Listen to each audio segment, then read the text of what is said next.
Como siempre, Felipe, iniciamos con las principales noticias que debe conocer un empresario, un emprendedor y un miembro de la alta y la media gerencia. Así es.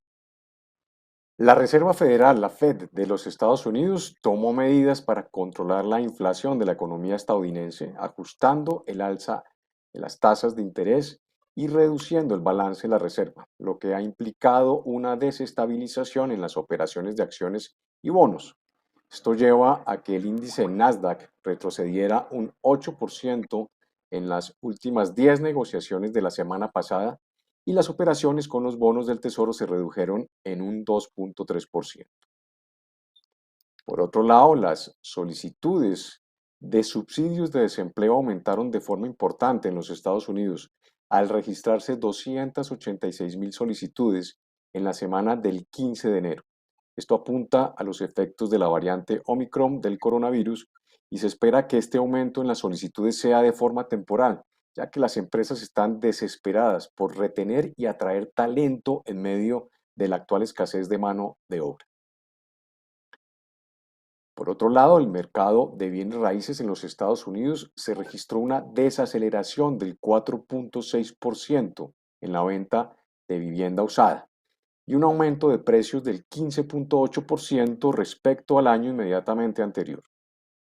Y la semana pasada, la administración de Joe Biden informó que suspendería 44 vuelos hacia China en represalia por las medidas adoptadas también por el gobierno chino hace un par de semanas. De acuerdo con el Departamento de Transporte de los Estados Unidos, esta medida se extendería hasta el mes de marzo del año 2022. Continuamos con varias noticias del mundo de la tecnología y empezamos con una mala noticia de Google para los primeros clientes de su suite de correo corporativo, calendario, documentos y más, actualmente denominada Google Workspace.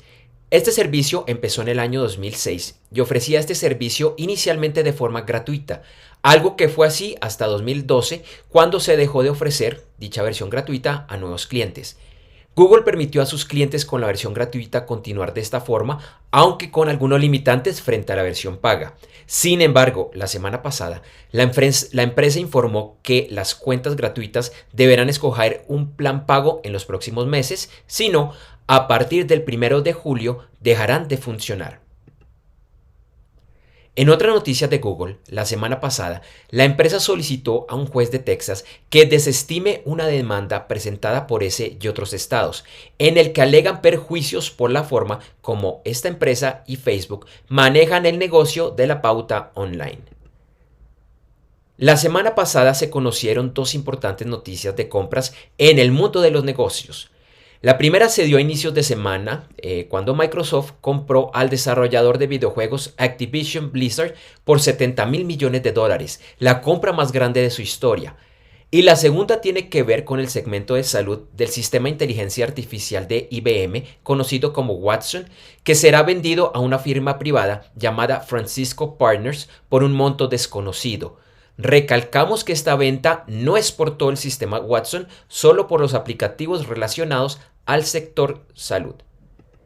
Y finalmente, Intel informó que seleccionó el estado de Ohio para construir su anticipada fábrica nueva de chips en la que invertirá inicialmente al menos 20 mil millones de dólares, empleará a 3.000 personas y creará 7.000 trabajos temporales para su construcción.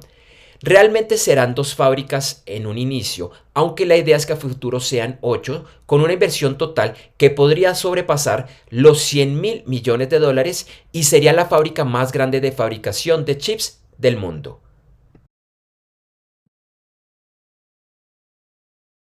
La directora del Fondo Monetario Internacional, Kristalina Georgieva, instó a los países con alto endeudamiento a extender los vencimientos de estas antes que la Reserva Federal de los Estados Unidos oficialice el aumento de las tasas de interés.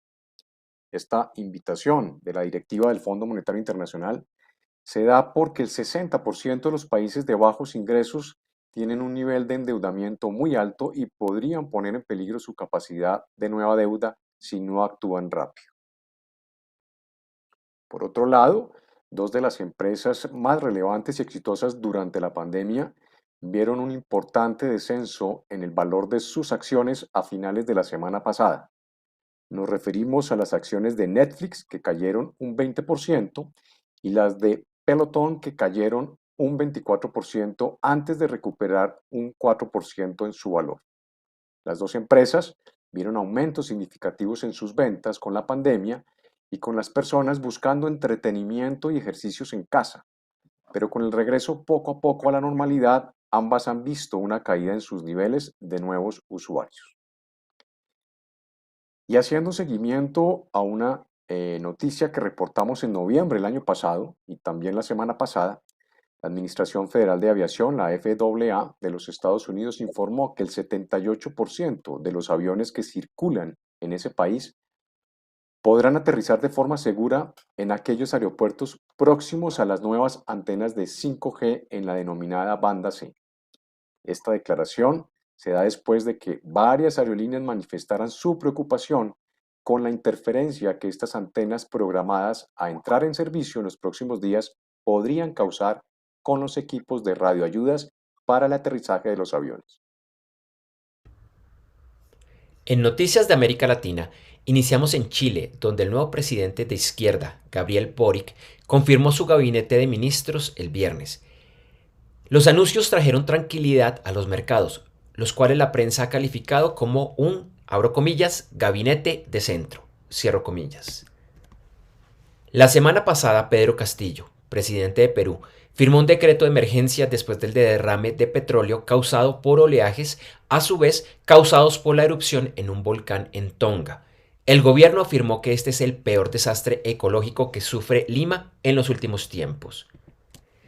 Y la empresa estatal de petróleo de Venezuela, PDVSA, tiene una deuda financiera acumulada de 34.894 millones de dólares a diciembre 31 de 2021, un incremento del 1.2% frente al 2020. Hoy los principales índices y mercados accionarios de Asia y Oceanía cerraron con resultados mixtos. Europa iniciaba la jornada con pérdidas. El premercado de los Estados Unidos iniciaba el día con resultados mixtos. En otras noticias, el Banco Central de Rusia propuso prohibir el uso de criptomonedas en ese país con el argumento que estas pueden poner en peligro la estabilidad de su sistema monetario y la soberanía de su política monetaria, así como traer riesgos a los recursos de sus ciudadanos. Y el Congreso de los Estados Unidos también debate sobre las criptomonedas, aunque su preocupación en este momento se centra en el alto uso de energías tradicionales para su minería y cómo llevarlas hacia el uso de energías limpias. En la noticia positiva y diferente de esta semana, hablamos de la proeza realizada por la piloto belga-británica Sarah Rutherford, que dio la vuelta al mundo sola, en un avión de un solo motor y en un lapso de 5 meses. Aunque su travesía tuvo varias demoras y casi 2 meses adicionales de viaje, Rutherford, de 19 años, lo finalizó exitosamente la semana pasada, convirtiéndose en la mujer más joven en lograr este interesante viaje y es la nueva poseedora de este récord, pues realmente es por un tema de su edad. Entonces, bueno, Felipe, un tema bastante interesante. A ti en particular, pues que yo sé que te interesa mucho el tema de la aviación, pues me pareció interesante traer esta noticia. Realmente el récord tiene que ver es por lo joven que es ella. La anterior poseedora del récord en mujeres, algo similar, tenía 30 años. Y tú que sabes de aviación, bueno, 19 años para dar una vuelta al mundo es bastante interesante y muy interesante lo que hizo esta señora, no sé, señorita, Sarah Rutherford. Así es, Andrés J. Tuve la oportunidad de seguir por redes sociales la travesía de Sara. Pues lo que tú dices, aquí lo importante y lo interesante es, digamos, lo joven, la edad tan joven que tiene ella. Es que 19 años, pues es una persona, digamos, que en la experiencia de aviación, pues cuando está uno formándose como piloto, pues te imaginarás. Eso es, digamos, lo que más hace relevante esta proeza porque pues a pesar de obviamente tener los conocimientos y la tecnología a bordo de estos aviones ultraligeros, pues lo interesante es la experiencia de saber, de saber eh, manejar perfectamente toda esta tecnología y que finalmente, pues en un momento dado esto lo que hace es que estas travesías demanden, digamos, la pericia de pilotos mucho más formados y con mucha más experiencia. Entonces, pues indudablemente una proeza y bueno, lo logró y se quedó con su récord. Así es, y bueno, acá en Gerentes 360 todas las semanas les seguiremos trayendo estas noticias un poco diferentes y aquí pues haciendo un pequeño análisis con Felipe. Así que por favor, sigan conectados, no se las pierdan.